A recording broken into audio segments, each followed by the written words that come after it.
wrapped up the celebration for Kendra's birthday. She turned 40, and so Kendra and I drove up to Jacksonville to stay up there. So neither of us had really spent any time up there, so we got to just kind of look around a little bit, and we stayed near the river, and it was a nice time. It was really pretty fun. We explored, and one of the things that kind of came up was we spent some time kind of going around this area, futilely looking for a coffee shop. We just kept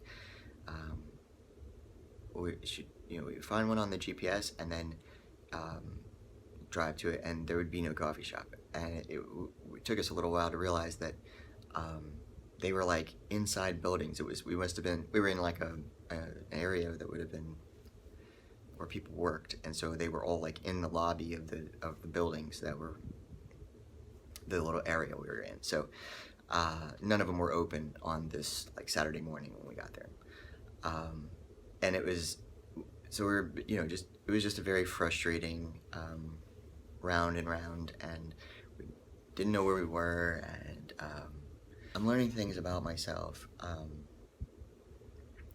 not just transition things. I'm learning, I guess in the last few years, I've really tried to make an effort to learn more about what drives me, and sort of become more aware of how what I do affects other people, and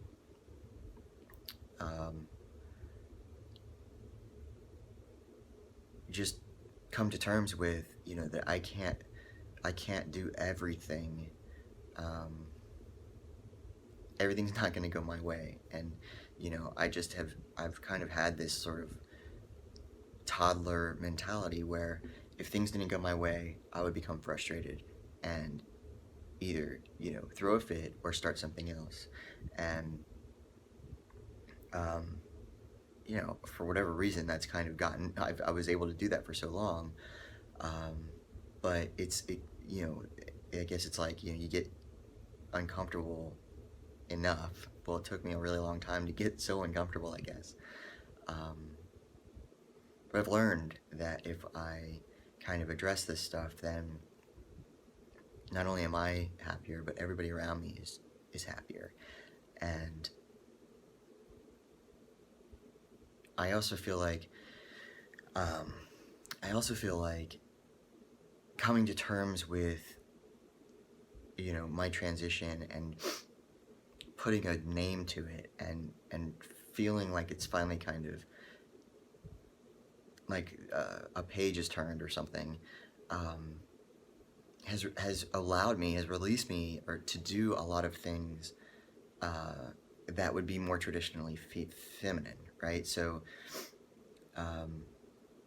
whereas normally I would just charge through, and if things weren't going my way, we were looking around into downtown and we couldn't figure out where things were, I might just drag her by the hand, or metaphorically maybe, or just bark and just sort of be really rude and just try to barrel through it. Whereas this time I just sort of ultimately said, this is not for me. I don't like this.